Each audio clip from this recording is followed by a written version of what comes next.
idea that China is going to end up like a Western-style society is a nonsense. China will remain China.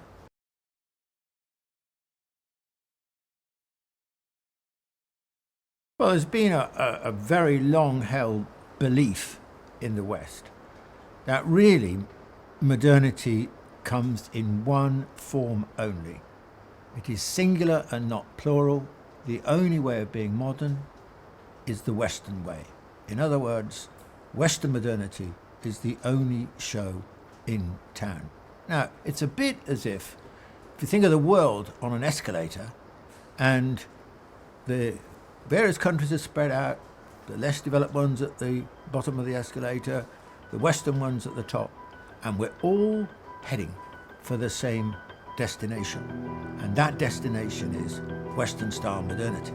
Now, it's true that there is some historical basis for this, because from the late 18th century right the way through the 19th century, the first half of the 20th century, every country that industrialized in that period, with one exception, Japan, was a Western country.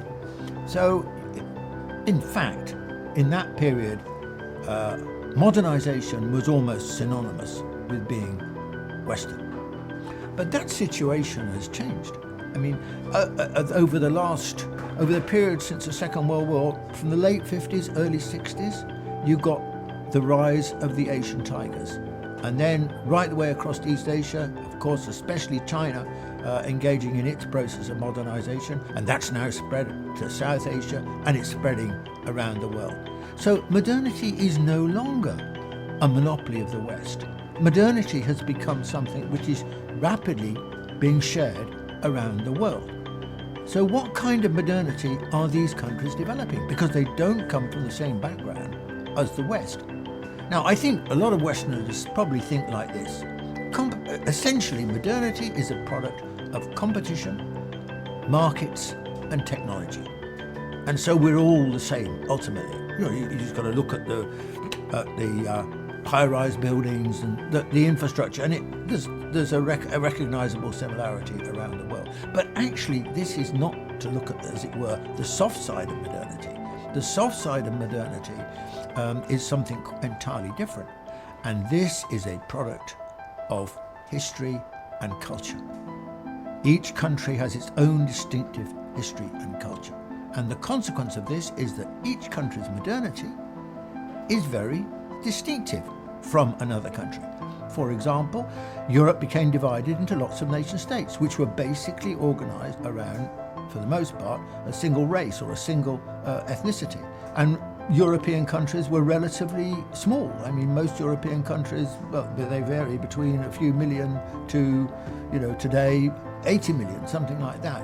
So there were very distinctive conditions which operated: religion, Christianity, and so on. All of these things shaped the nature of modernity. Now, actually, I mentioned Japan earlier on, and if we'd only studied Japan properly, we would understand this. The fact is that Japan's modernity is very different from Western modernity, because for over a century it's remained remarkably distinctive in all sorts of ways. In its culture, its behavior, even in its governance, it's very distinctive from the Western countries. But now we're in a situation where modernity is traveling around the world, and lots of countries in different continents are now rising up. And what is going to happen is, and what we can see is already happening, is that modernity is not singular, but modernity is plural. There are multiple modernities. And of course, China is a classic example. I mean, the idea that China is going to end up like a Western-style society is a nonsense.